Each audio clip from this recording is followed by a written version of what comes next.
Bonjour à tous, dans cette capsule, nous continuons notre travail sur le théorème de Pythagore. On va explorer aujourd'hui des triplés particuliers vérifiant ce théorème qui vont s'appeler les triplés pythagoriciens. Juste un petit rappel historique de ce qu'on appelle un outil utilisé dans l'Égypte antique qui s'appelle corde égyptienne, composé de 13 nœuds séparés par 12 intervalles réguliers et identiques. On a bien 1, 2, 3, 4, 5, 6, 7, 8, 9, 10, 11, 12, 13 séparés par 12 intervalles réguliers. Dans l'Égypte ancienne, il utilisait cette corde pour tracer des angles droits. On voit bien un angle droit ici. Ils ont utilisé avec cette corde le théorème de Pythagore sans le savoir. On voit bien qu'on a ici 4 unités, 5 unités et 3 unités. En fait, ils ont utilisé le théorème réciproque de Pythagore pour tracer ce triangle rectangle.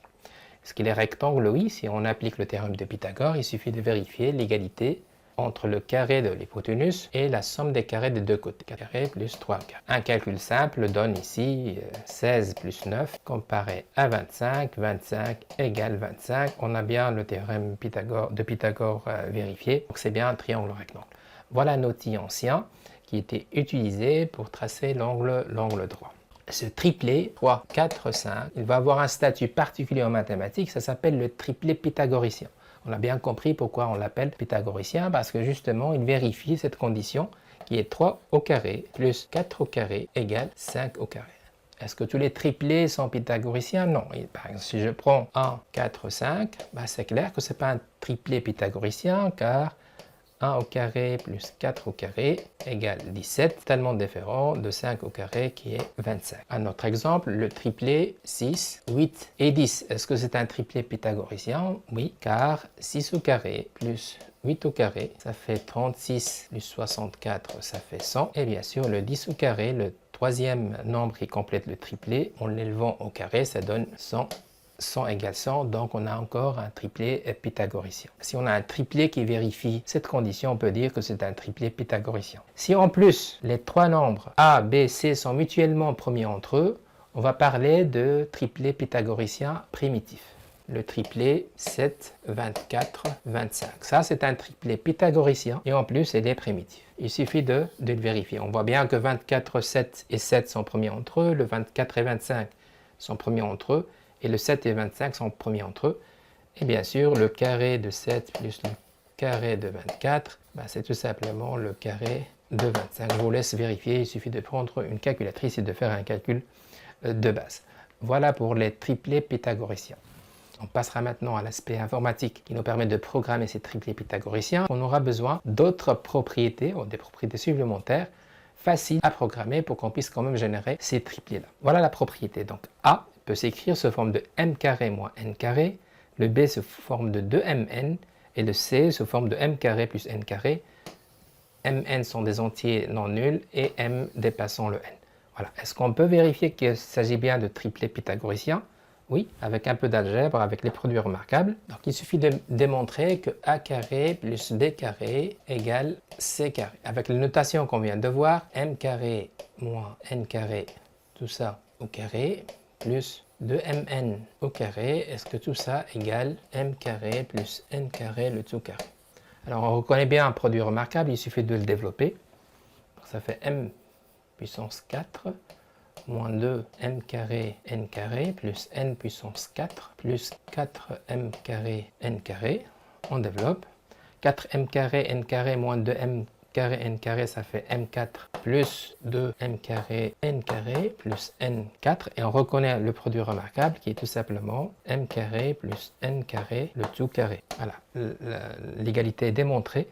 Et on voit bien que ces triplés vérifient bien la propriété de triplé pythagoricien. Je passe maintenant à l'environnement Mappel. J'ai programmé des animations, des triangles rectangles qui se construisent, générés bien sûr par des triplés pythagoriciens. Alors juste pour le code couleur, le triangle bleu c'est un triplé pythagoricien, le triangle rouge c'est un triplé pythagoricien primitif. Alors pour programmer cette animation, on a utilisé cette série de notations que je viens de décrire. Le A égale m carré moins n carré, le B égale 2mn, le C égale m carré plus n carré. Je vais varier le m, je vais varier le n. Ici par exemple, le m égale 6, le n égale 3 et ça me donne un triplé pythagoricien de 27, 36 et 45. Je peux varier Là, par exemple, encore une fois, le code couleur rouge, j'ai toujours un triangle rectangle, il est toujours rectangle. Le triplet est toujours pythagoricien, mais en plus, il est primitif. Composé de trois côtés, 95, 168 et 193, on voit bien que ce sont des nombres mutuellement premiers entre eux.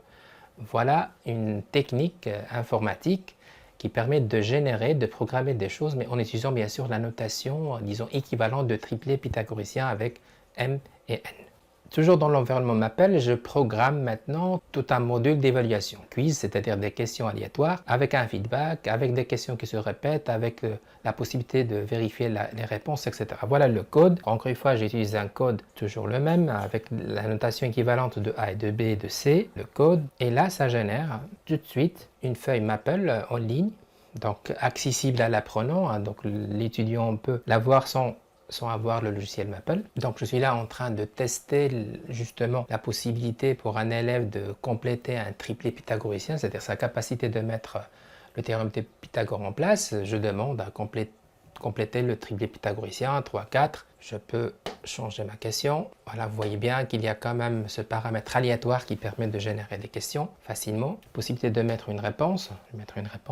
Je vais vérifier ma réponse. Je vois bien que c'est une réponse incorrect et je peux afficher la solution détaillée. Donc voilà la solution détaillée. Donc à chaque fois, j'ai la possibilité d'avoir la question, j'ai la possibilité de vérifier la question, j'ai la possibilité de me corriger. Donc c'est un outil puissant, très puissant pour l'auto-évaluation. À chaque fois, je peux vraiment générer de l'aléatoire et à chaque fois, j'ai cette possibilité de feedback, etc. Voilà pour cette capsule.